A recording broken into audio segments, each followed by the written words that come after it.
सभी प्यारे भक्तों को राम राम। आज भक्तमाल में से कथा करेंगे श्री नारायण स्वामी जी और भक्त कण्वप्पे। श्री नारायण स्वामी जी। श्री नारायण स्वामी का जन्म रावलपिंडी में एक सारस्वत ब्राह्मण के घर हुआ था और ये बाल्यकाल से ही संत और भगवत भक्तों में विशेष अभिरुचि रखते थे। उनका मन घर पर बहुत कम लगता था। वृंदावन की सरस महिमा की कथा सुनकर उन्होंने समय समय पर रोमांच हो आता था। उनका मन भगवान के दर्शन माधुर्य के लिए आकुल हो उठा। वे वृंदावन के लिए चल पड़े। भगवान का रूप ही ऐसा है कि एक बार भी उसका रस आस्वादन करने वाला उन्हीं का हो जाता है।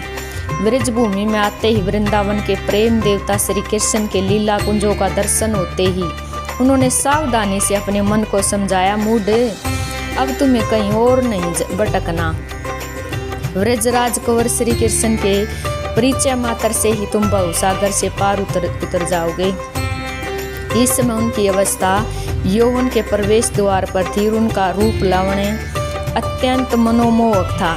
लोग उनकी सुकुमारता देखकर चकित हो जाते थे।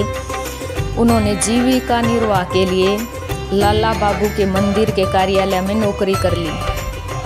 वे दिन भर काम करते और रात को रास लीला देखते और भगवान के रूप रस की सुधा पीकर मंदिरों में दर्शन करते और लौटने पर नित्य पद रचना किया करते। उन्होंने भगवान का स्मरण सदा बना रहता और वे मस्त होकर वृंदावन की गली गली में अपने प्रियतम प्राणेश्वर का दर्शन पाने के लिए विचरण किया करते थे।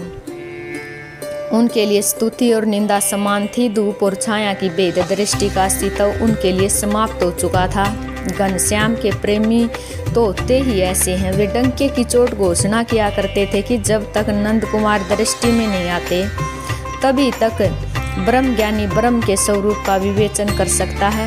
उनको देखते ही उनकी कृपा दृष्टि की शीतल ज्योत्सना में आते ही जीव ब्रह्म ज्ञान भूल जाते हैं। उनका मन भगवत साक्षात्कार की सुधा में साराबोर हो जाता है। वे कभी कभी वीरो उन्माद में गा उठते थे, सावरे क्यों मोसो रीस मानी, तेरे काज घर बार त्याग के गलियन फिरत दीवानी। लोक ल्याज कुल रीति प्रीति जग इन को दियो पानी, नारायण अब तो असी चितवो ए रे रूप गुमानी। नारायण स्वामी प्राय केसी घाट पर खपटिया बाबा के घेरे में यमुना तट पर रहते थे। रास मंडलियों में उनको बड़ी प्रतिष्ठा थी। रासधारी उनके रचे पद गाया करते थे। कुछ दिनों के बाद नौकरी छोड़कर उन्होंने पूर्ण वैराग ले लिया। वे बड़े सरल और उदार स्वभाव के थे। कभी धातु से प्रश्न नहीं करते थे। कामनी कंचन की ओर दृष्टि उठाना महापातक मानते थे। ये वृंदावन की पवित्र भूमि पर वे कभी सोच नहीं जाते थे। आचार विचार का उन्होंने आजीवन ध्यान रखा। उन्होंने व्रज विहार नामक भक्ति रस के एक ग्रंथ की रचना की थी। उसमें भगवान की लीलाओं का श्रृंगार रस से ओतप्रोत सरस वर्णन हुआ। कहीं कहीं अनुभव के भी सरस पदों का दर्शन होता है। उनकी वाणी सर्वथा प्रेममयी और मधुर है। उनके पद और दोहे बड़े ही उपदेशप्रद और सरस हैं।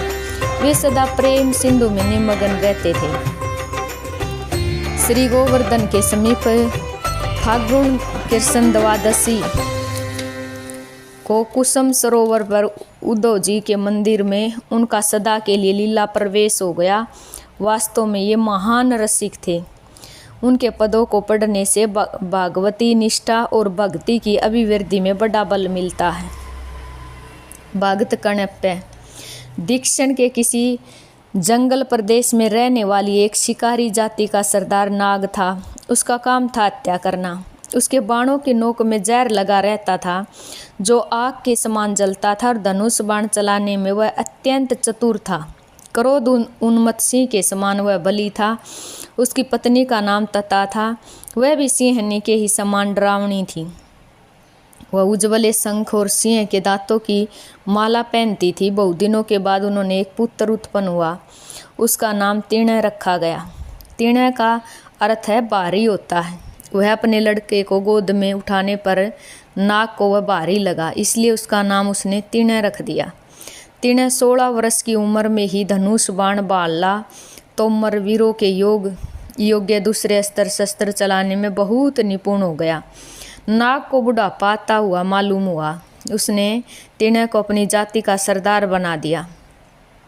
तीर्णय नियमानुसार पहले आखेट को निकला। बहुत से जानवर मारने के बाद उसने घने जंगल में एक सूअर का शिकार किया और वही उसके 2 नौकर नाण और कांड उससे आ मिले। उन्होंने सूअर को उठा लिया और बढ़ चले। रास्ते में उनको जोरों की भूख लगी। तीर्णय ने पूछा, यहाँ मीठा पानी कहाँ मिलेगा, तुम्हें क्या पता? नाण बोला, उस विशाल साल वृक्ष के उस पार एक पहाड़ी है और उसके नीचे सुवर्णा नदी बहती है। तीर्णय ने कहा, चलो। तब वहीं चले। तीनों चल पड़े। वहां पहुंचने पर तीर्णय ने पहाड़ी पर चढ़ने की इच्छा जताई। नाण ने भी जोर दिया, हाँ, यह पहाड़ बहुत ही रमणीक है। शिखर पर एक मंदिर है जिसमें भगवान जटाजूटधारी की मूर्ति है।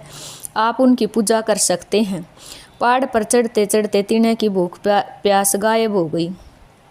उसे ऐसा मालूम होने लगा मानो सिर पर से कोई भार उतर जाता हो। उसे एक प्रकार का अनिर्वचनीय आनंद मिलने लगा। उसके भीतर कोई नई ही अभिलाषा उत्पन्न हो गई। वह बोला, नाण, तुम्हें कहा है न कि उस पर भगवान जटाजूटधारी का मंदिर है, चलो उनके दर्शन कराएं। वे शिखर पर चढ़कर मंदिर के सामने पहुंचे। देव प्रतिमा को देखते ही भावुक कर दे तीर्णय ने लपक कर उसे प्रेम आलिंगन में बांध लिया। उसके आनंद का पार न रहा। उसकी आंखों में अजस्तर असुर धारा बहने लगी। वह कहने लगा, प्यारे भगवान, क्या तुम यहाँ अकेले ही जंगल में जंगली जंतुओं के बीच रहते हो? यहाँ तुम्हारा कोई मित्र नहीं? भक्ति से उसका हृदय गदगद हो गया। उसकी समाधिस्थ अवस्था में धनुष सरक कर गिर गया। मूर्ति के सिर पर कुछ हरे पत्ते, जंगली फूल और शीतल जल देखकर वह दुखित हो गया और कहने लगा, किस निराधम ने मेरे स्वामी के सिर पर यह चीज रखी? नाण ने जवाब दिया, आपके पूज्य पिता के साथ मैं यहाँ बहुत बार आया हूँ। हमने एक ब्राह्मण को यह करते देखा था। उसने देवता के सिर पर ठंडा पानी डाल दिया और फूल पत्तियाँ रख दी।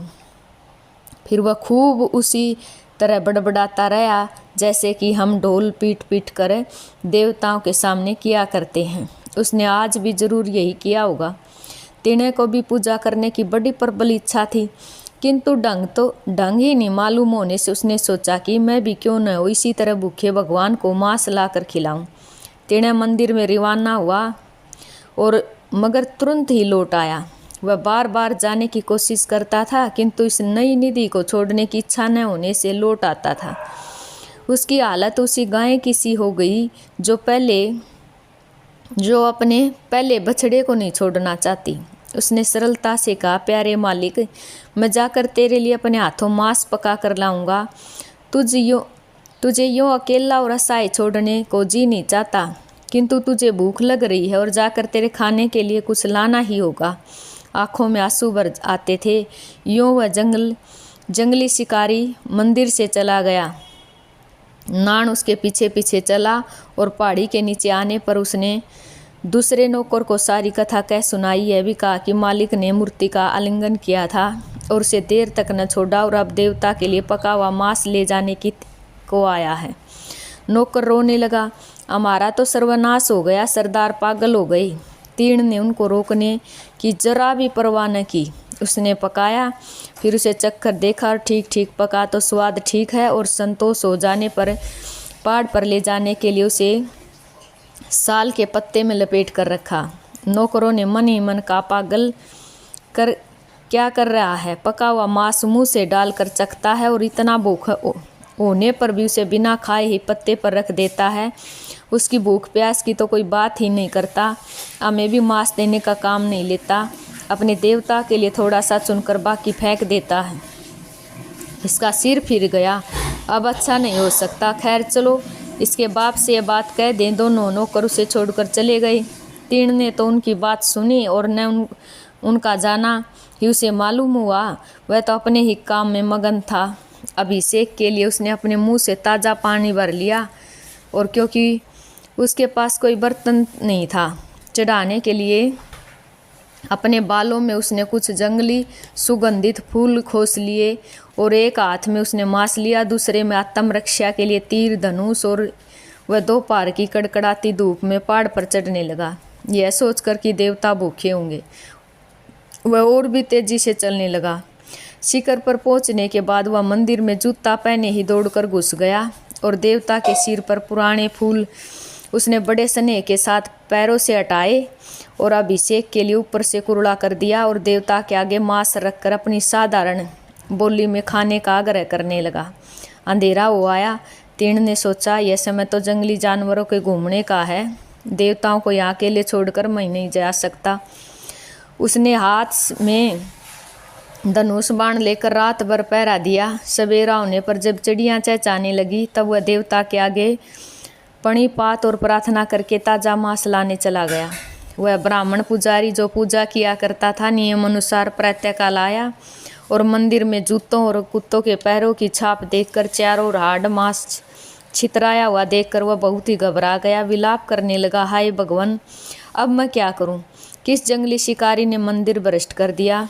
लाचार उसने झाड़ बुहार साफ किया और मांस के टुकड़े कहीं पैरों से छू न जाए, इसलिए उसे बड़ी कठिनाई से इधर उधर चलना पड़ता था। फिर वह नदी में स्नान करके आया और मंदिर की संपूर्ण शुद्धि की। आंखों में आंसू भरकर देवता के आगे प्रणिपात करने लगा। फिर उठकर उसने वेद ऋचाओं से परम पुरुष परमात्मा की स्तुति की और पूजा समाप्त करके वह अपने तपोवन को लौट गया।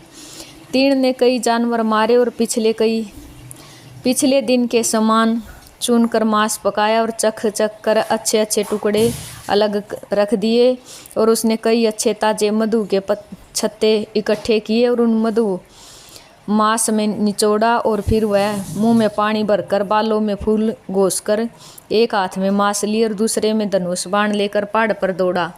जो जो मंदिर निकट आता जाता था उसकी आतुरता बढ़ती जाती।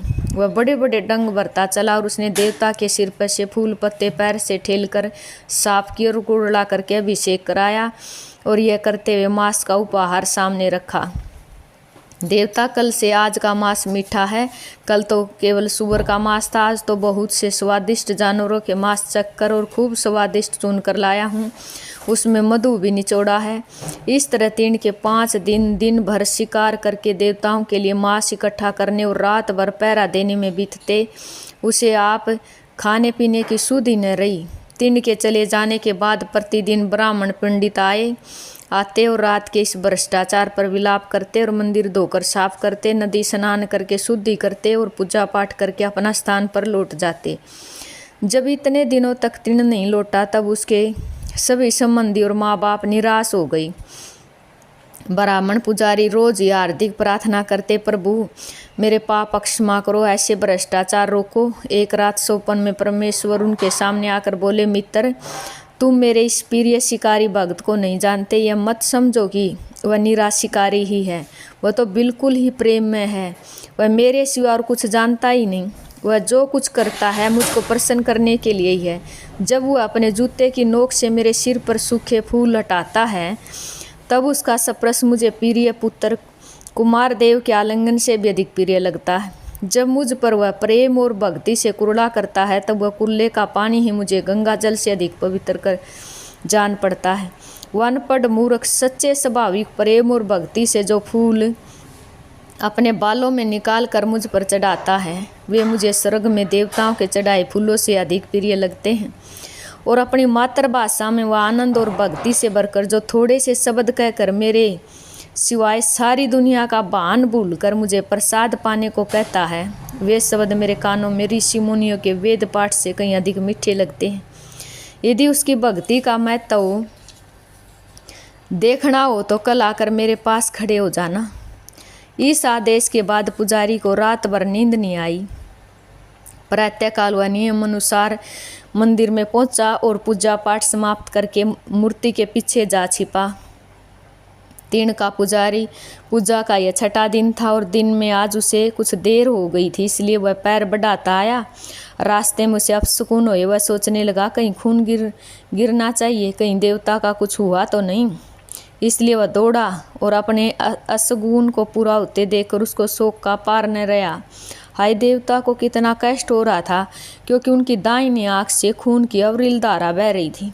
तीन ये दुखद दृश्य नहीं देख सका। वह रोने विलाप करने लगा, जमीन पर लौटने लगा। फिर उठकर भगवान की आंख से खून पोंछ दिया, परंतु तो भी खून का बहना रुका नहीं।